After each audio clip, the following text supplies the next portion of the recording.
Dulu badan kau bagi kapih bagai. Untuk ada lagi kapih sadonyo. Kerajo mubazir tu.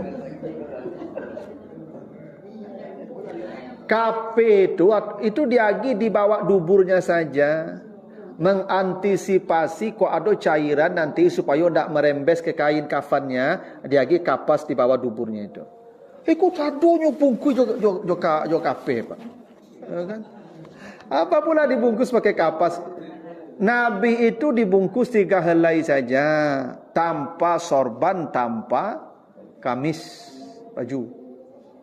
Nah, cuma kita aja yang ingin sempurna, yang ingin enggak apa namanya itu ya, ya sebenarnya enggak, ya kalau kapih semuanya itu bazir tuh.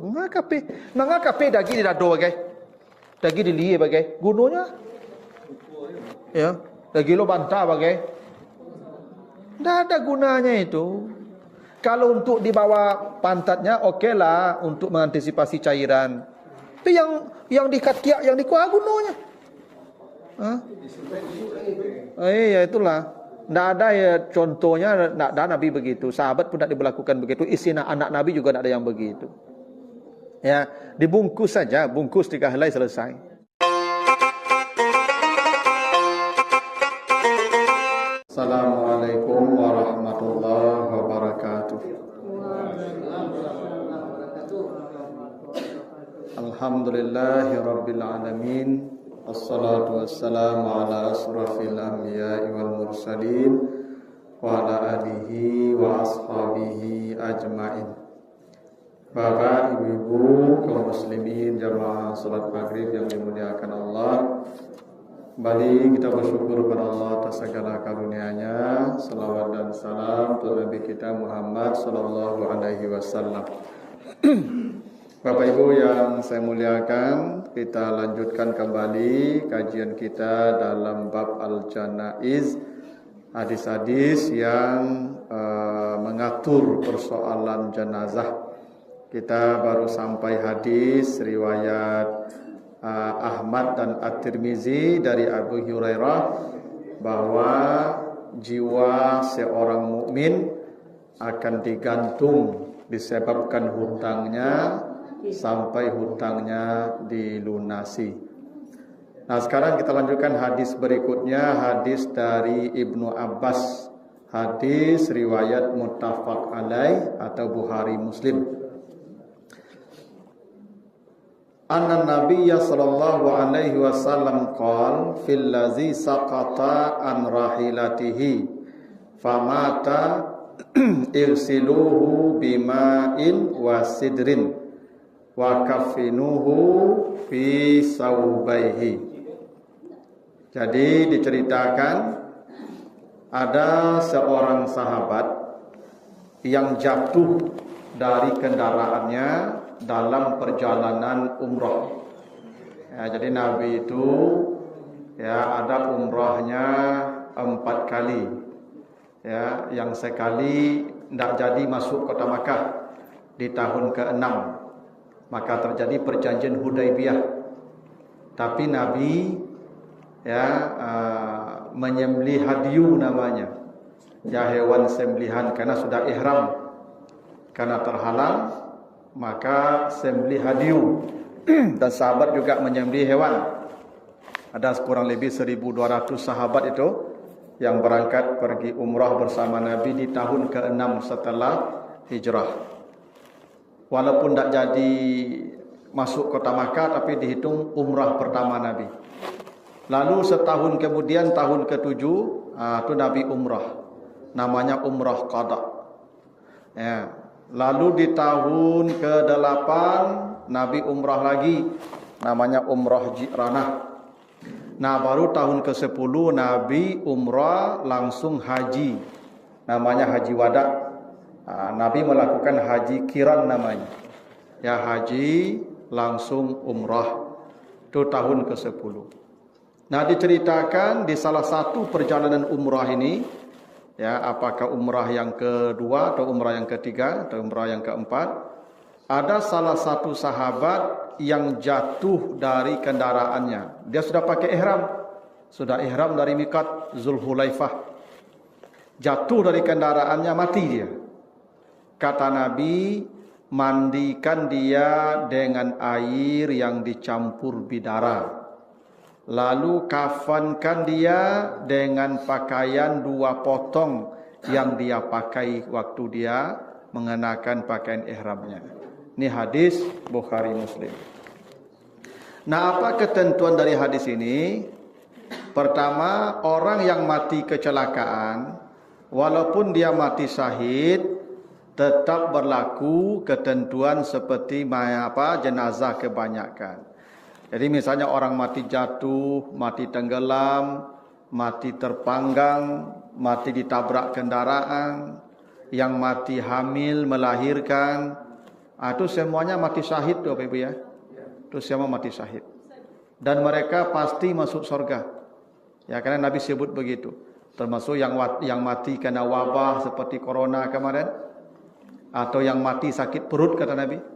Siapa yang mati karena sakit perut, maka syahid. Ya. Nah, tapi orang-orang yang mati seperti ini tetap ketentuannya berlaku, dia dimandikan, dia dikafankan, dan dia disalatkan. Berbeda dengan orang yang syahidnya berperang di jalan Allah, maka mereka tidak dimandikan, tidak dikafankan, tidak disalatkan, kafannya baju yang di badan saja, dan langsung saja dikuburkan. Itu kalau syahidnya syahid yang dalam peperangan, ya. Nah, ini kata Nabi, mandikan dia dengan air yang dicampur bidara. Ini sunnahnya ya. Jadi nanti Bapak Ibu kalau ada yang meninggal, maka memandikannya dengan air yang airnya dicampur daun bidara. Itu sunnah. Bidara. Bidara itu banyak tumbuh tuh, daunnya berduri itu Pak, batangnya berduri itu. Sidir namanya. Itu sunnah Nabi itu. Apa rahasianya tidak disebutkan, tapi menurut sebagian daun bidara itu satu bisa melenturkan tubuh. Jadi mayat itu kalau kaku tubuhnya, dengan daun bidara itu bisa menjadi lentur. Termasuk juga untuk mengurangi aroma daun bidara. Dan sekarang biasa sudah pakai serbuk. Ibu bapak kalau meminta perangkat ya penyelenggaraan jenazah di toko-toko perlengkapan itu sudah jadi serbuk sekarang. Minta saja serbuk bidara. Jadi airnya itu kalau misalnya mandinya 3 kali, air 1, air 2 itu pakai serbuk bidara atau daun bidara. Daun bidara itu diaduk. Dan nanti air ketiga, air terakhir, kalau mandi terakhirnya, mandi 3, itu nanti baru airnya ada ketentuannya dicampur dengan kafur barus. Nanti ada hadisnya. Nah, jadi mandi itu memang airnya dicampur bidara. Karena begini Bapak Ibu ya, mandi jenazah itu prinsipnya menyampaikan air ke seluruh badannya. Memberi sabun, memberi sampo, memberi deterjen, pewangi, apapun jenisnya, itu tidak wajib.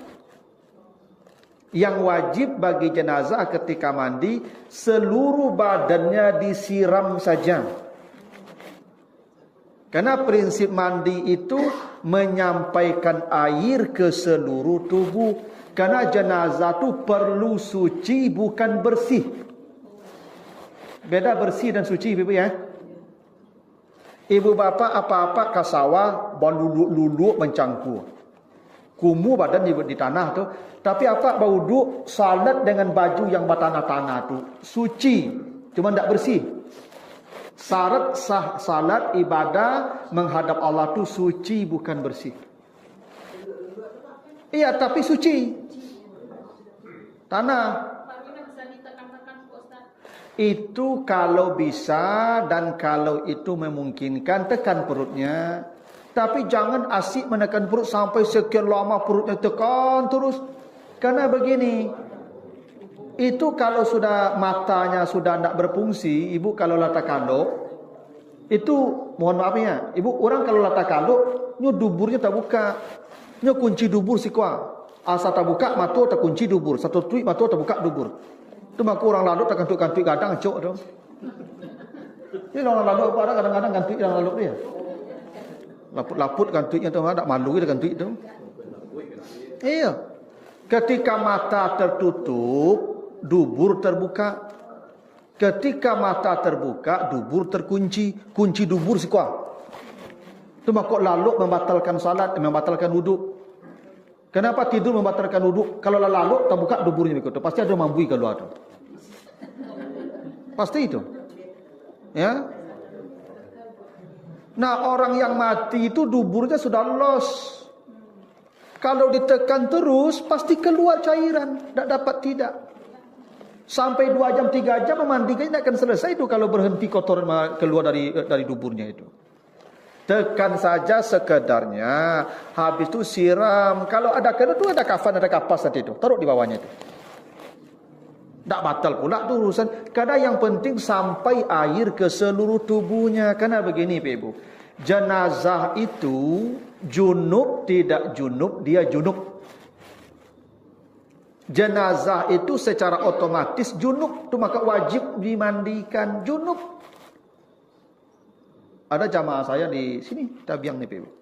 Beliau tanya, Ustaz, dulu suami saya Ustaz, mohon maaf Ustaz ya, meninggalnya habis berhubungan suami istri. Ya, habis berhubungan mati Pak. Ya, sasangok mungkin. Ya, walah gae apa je ya kan agak-agak lah. Mati. Itu ba'a carut satu. Ba'a orang memandi tak tahu usulnya junub loh. Lesa mandi itu satu. Nya junub je kan. Sangkonya mandi orang mati ke sama je mandi awak biasa. Hendak kalau mandi awak biasa untuk kebersihan. Kalau mandi mayat untuk kesucian.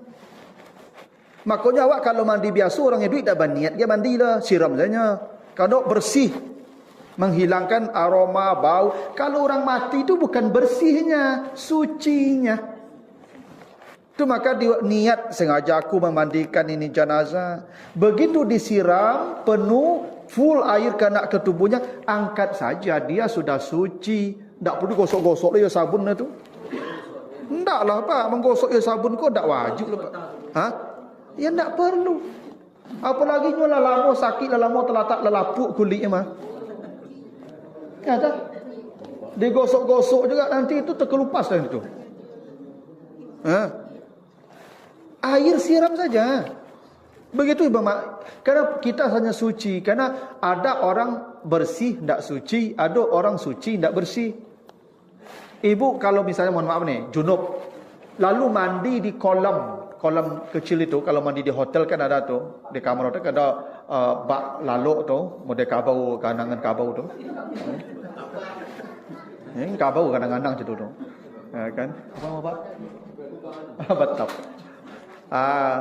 Golek-golek tu Pak, dalam air lubang apa tu, lubang ketek tu. Ianya bersih tu, bersabun tapi tak suci, tak bisa salat. Karena tak boleh mandi junub, tak sah mandi junub di air yang tidak mengalir. Secara fisik dia bersih, tapi secara syariat dia tak suci. Dia tak boleh salat. Ada orang junub Ibu, payah ke watang air turun tu, mencabu ke watang air tu, mencabu saja segak saya tamini tu keluar leh. Tak sabun kalau dia suci, tapi tak bersih. Ya selama tak ada najis, maka salat. Gitu.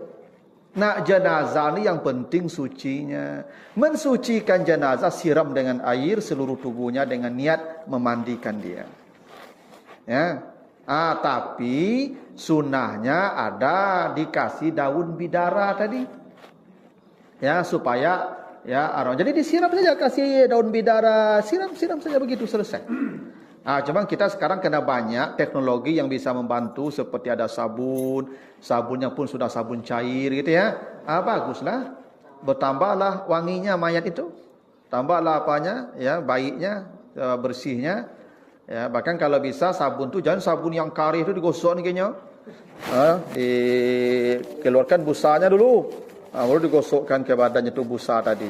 Jadi jenazah itu ya, yang wajib itu menyiram rata ke seluruh tubuhnya. Sabun tak wajib. Menekan perutnya tu tak wajib. Kalau nanti setelah mandi keluar lagi, ditampung saja dengan kapas di bawah, tak apa-apa. Ya, karena tak mungkin itu bisa tertahan cairan-cairan dari tubuhnya, apalagi kalau sakit sudah lama atau kecelakaan, tidak bisa itu. Nah, tapi intinya kalau mandi campur dengan bidara, apakah daun, apakah serbuk, terserahlah. Terakhirnya pakai kafur. Kafur baru nanti ada hadisnya. Ya. Hadis dari Ummu Atiyah nanti itu. Lalu kafankan dia dengan 2 potong baju yang melekat di tubuhnya. Artinya satu kafan itu tak mesti 3. Boleh 1, boleh 2. Ini buktinya nih, kata Nabi, dengan 2 potong kain yang dipakainya. Ya sunnahnya 3 memang, ganjil. Tapi kalau ada 1 saja, kalau ada 2 saja. Tak mesti mencari juga 3. Buktinya orang ini dikafankan dengan 2 potong. Tak 3 potong, tak 5 potong. Iya boleh, artinya tak mesti pula harus ganjil. Dalam kondisi tertentu seperti ini, mungkin payah di mana dicari, ada orang tahu menjual perangkat seperti awak kini kan. Yang baju dipakai saja. Yang kedua, kafan itu tak mesti berbentuk pocong. Ini seperti apa pakaian ihram yang dipakai? Sarung kan? Serongan nak? Tu kalau badan kan? Kayak begitu kuburkan kata Nabi. Yang penting dia dikubur menutup aurat. Kafan itu afdalnya apa? Yang intinya prinsipnya mayat itu menutup aurat masuk lahat. Dibikin pocong itu kesempurnaan supaya mudah saja proses masuk ke lahatnya. Ditutup, diikat. Tapi kalau seperti yang dipakai seperti pakaian ihram, masukkan tak apa-apa. Boleh. Cuman kita kan tak biasa melakukan begitu. Yang biasa kan dibungkus, ya kayak pocongnya. Ya baguslah. Tapi kalau ada nanti orang di kuburan ibu pakaikan sarung, dia pakai baju kuburan deh, boleh. Tak apa-apa. Dan pada terjadi di masa Nabi. Iya, lihat kondisinya juga Pak. Ya tapi ini tidak sesuatu yang haram, yang dilarang kalau jenazah tidak dibungkus. Dibungkus itu keutamaannya saja. Yang penting jenazah itu dikubur dengan menutup aurat. Ya. Dan ini Bapak Ibu ada penjelasannya. Kenapa disuruh Nabi dia pakai ihram dikubur? Karena fa innahu ya'ti yaumal qiyamati mulabbiyan. Karena orang ini nanti menghadap Allah bertalbiyah dia.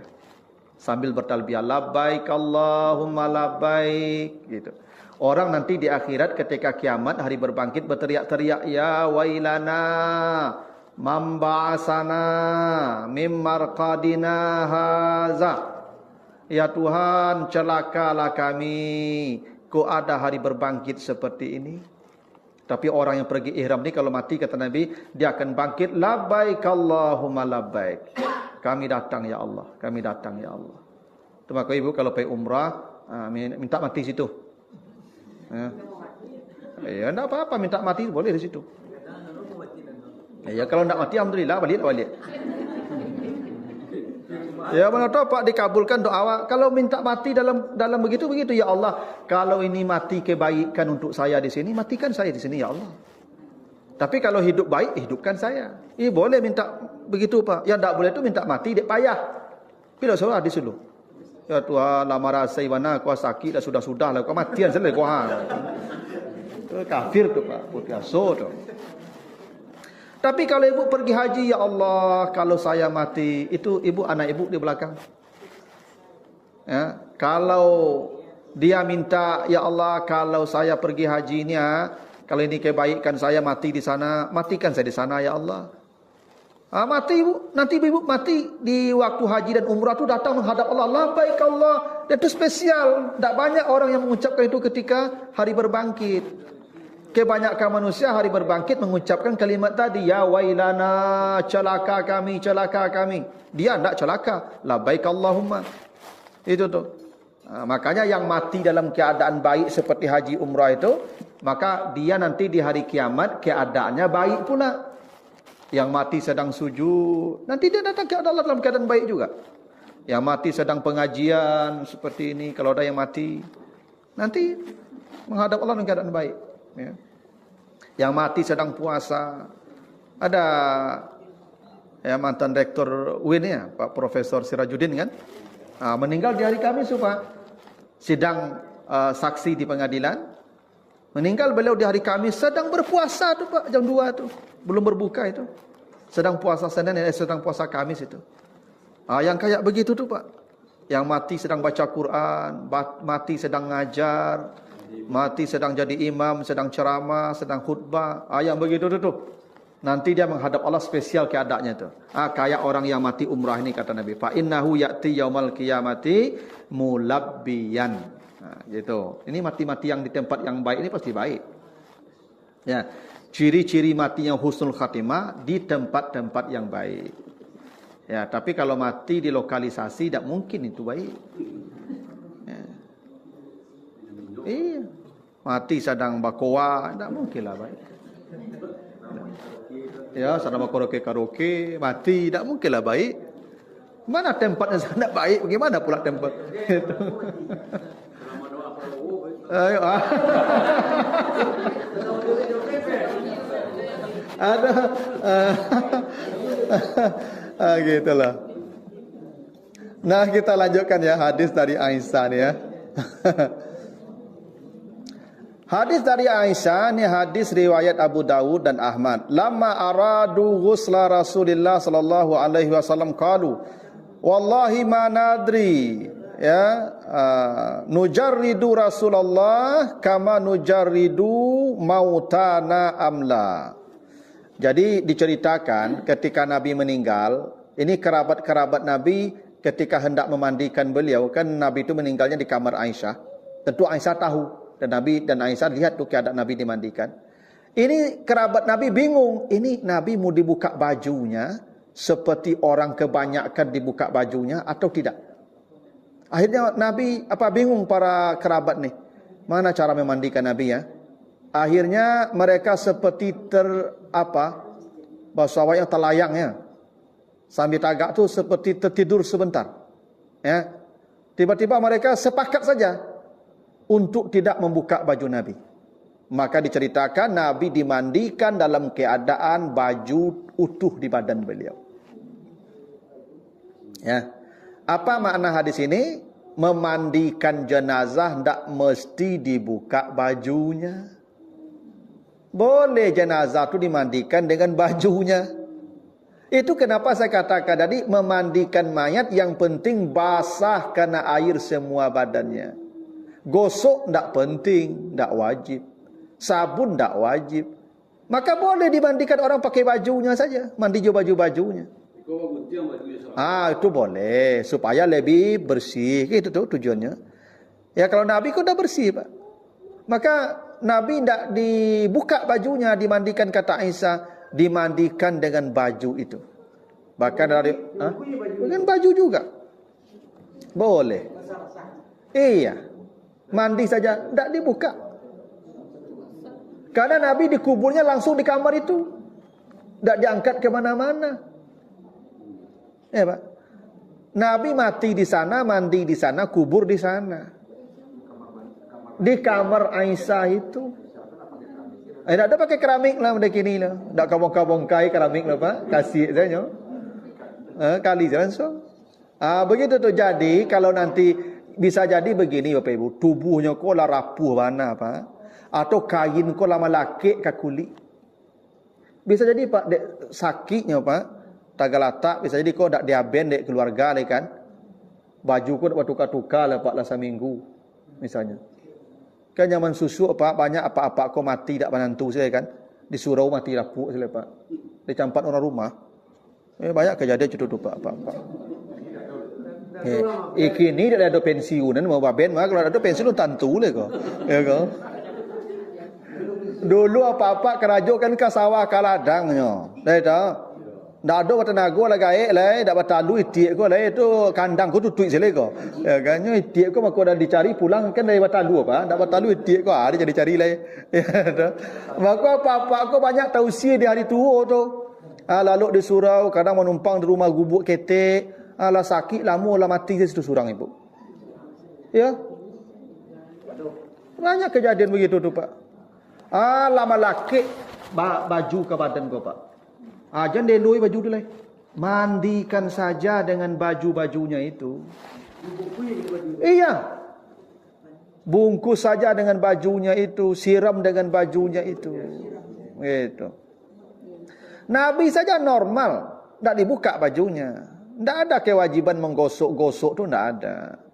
Ya, cuman kita ingin lebih bersih itu saja. Bersih dan suci. Tapi tuntutannya suci. Kalau suci siram. Suci. Gitu. Ya.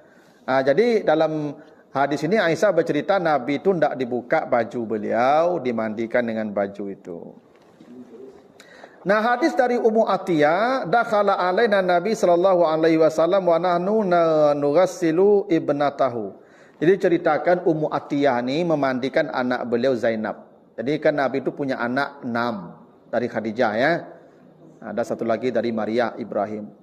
Dari 6 anak Nabi ini, 4 perempuan, 2 laki, 5 meninggal sebelum Nabi itu. Ibrahim, Qasim Abdullah itu meninggal sebelum Nabi. Yang perempuan Ruqayyah, Ummu Kalsum, Zainab. Ini meninggal sebelum Nabi. Fatimah yang setelah Nabi. Nah, waktu Zainab meninggal, itu yang memandikannya kerabat ya dari keluarga Khadijah. Salah satunya namanya Ummu Atiyah. Ketika mereka memandikan Zainab, Nabi masuk ke tempat pemandian itu. Ini boleh ni ya. Lalu Nabi berkata, "Isilnaha salasan au khamsan au aksar min zalika." Mandikan dia 3, 5 atau lebih. Ini dasarnya mandi itu ganjil. Ya. Sebenarnya mandi itu sekali saja. Niat mandikan jenazah, siram, sudah, angkat lagi. Selesai. Cuman mandi yang afdal itu 3 atau 5. Ya. Mandi pertama, siram, gosok. Selesai. Bersih itu.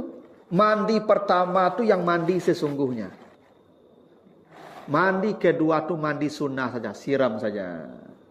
Mandi ketiga juga begitu, siram saja. Tidak ada gosok-gosok lagi. Itu cara mandikan jenazah tu, Ibu. Jadi gosok tu dimandi satu saja. Mandi satu, gosok ketiaknya, gosok jarinya, ini hidung lubang apa segala macam, bersihkan, tekan dah, siram bersih, sudah, itu sudah mandi itu. Sudah selesai itu. Mandi 2 siram saja, mandi 3 siram saja. Itu kalau diperlukan. Kalau tidak diperlukan, kata Nabi, cukup sekali saja. Itu prinsip mandi begitu ya. Lalu kata Nabi, ya, waj'ali fil akhira bi kafur. Campur airnya dengan bidara, dan mandi yang terakhirnya dengan air yang dicampur dengan kafur. Ya, kafur barus maksudnya. Jadi ibu bapak disediakan air yang terakhir itu dengan kafur. Makanya disiram saja. Kalau air pakai kapur kan tidak digosok itu. Siram saja. Ya. Pakai kafur. Nah, lalu kata Nabi diceritakan lagi, Nabi suruh fasa'arna sya'raha salasata kurunin. Rambutnya diperintahkan Nabi kepang 3 kepang.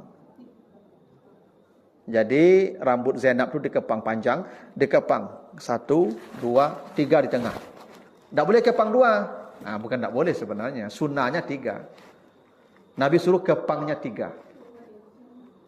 Jadi rambut ibu-ibu ini kalau panjang, enggak dikepang. Nabi suruh kepang. Ya kalau digulung bisa juga. Kalau dikepang 1 bisa juga. Rambut anak beliau Zainab. Ini anak beliau Zainab.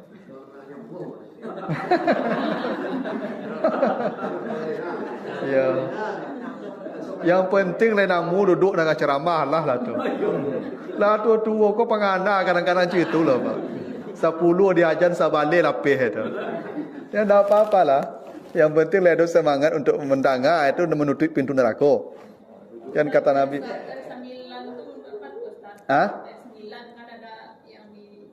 Tidak ada air 9, di mana pula dasarnya air 9. Ada, itu tradisi saja itu. Tidak ada. Air itu air sembe kadang saja jadi itu. Cuman ada air cik lai air terakhir, mereka yang berbeda bercampur juga kapur. Kalau piamanku banyak tetapunya Pak, tetek bengeknya sampai mengaji 100 Pak. Panjang urusan kalau mati kau Pak. Ya toh. Iya. Iya memang itu tradisi ya, ya terserahlah kalau sepanjangnya masih bisa enggak apa-apa. Ya. Tapi kalau dalam aturannya enggak ada tuntutan seperti itu. Yang penting air satu airnya bercampur kafur, bercampur daun bidara, satu bercampur kafur. Yang kafur ini mandi terakhir. Sebenarnya 2 saja embernya tuh. Ember mandi 1, mandi 2, lalu ember mandi 3.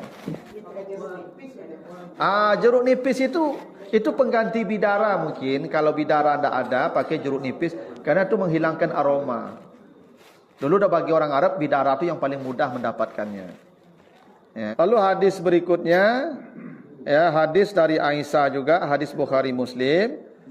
Kufina Rasulullah sallallahu alaihi wasallam fi salasati aswabi baidin ya suhuliyatin min kursufin laisa fiha kamisun wala imamah. Jadi diceritakan Nabi itu dibungkus dengan 3 kain putih. Ya, kafannya 3 kain putih, tidak ada baju, tidak ada sorban. Kafan Nabi. Jadi Nabi itu dibungkus saja 3 helai. Ya, dengan kain berwarna putih. Tidak ada baju, tidak ada sorban. Maka baju dan sorban itu sunat saja, mau ditambah sempurna saja. Yang pokok dia dibungkus saja, yang ditutup auratnya. Nah, kalau kita kan dibikinkan baju Pak ya. Tambah lo serongnya bagaimana apa? Kambannya ya. Kan sarung apa serongnya. Baru bungkusannya 3. Tambah lo kapeh bagaimana ya. Ya bagi lo bantah bagaimana. Iya. Tidak ada, kafan itu bungkus saja 3 helai kain, bungkus saja. Seperti apa membungkus apa? Benda biasa, lapek. Kayak begitu aja. Ya. Kadang kapas kok Pak, seluruh badan kok bagi kapih bagai. Untuk ada lagi kapih sadonyo. Kerajo mubazir tu. Kapih itu diagi dibawa duburnya saja. Mengantisipasi kok ada cairan nanti supaya tidak merembes ke kain kafannya, dia lagi kapas di bawah duburnya itu. Ikut sadonyo bungkus jo kape Pak. Ya kan? Itu keidutnya berangnya tuh Pak. Iya. Iya betul. Apa pula dibungkus pakai kapas? Nabi itu dibungkus 3 helai saja, tanpa sorban, tanpa kamis, baju. Nah, cuma kita aja yang ingin sempurna, yang ingin enggak ya sebenarnya enggak, ya kalau kape semuanya tuh bazir tuh. Enggak kape dagi di dado bagai. Dagi di liye bagai. Gunanya ya, dagi lo bantah bagai. Enggak ada gunanya itu. Kalau untuk di bawah pantatnya okeylah untuk mengantisipasi cairan. Tapi yang di ketiak, yang di kuah gunanya. Iya itulah. Tidak ada ya contohnya, tidak ada Nabi begitu. Sahabat pun tidak diberlakukan begitu. Istri anak Nabi juga tidak ada yang begitu. Ya, dibungkus saja, bungkus 3 helai selesai. Begitu. Nah begitulah dulu Bapak Ibu ya.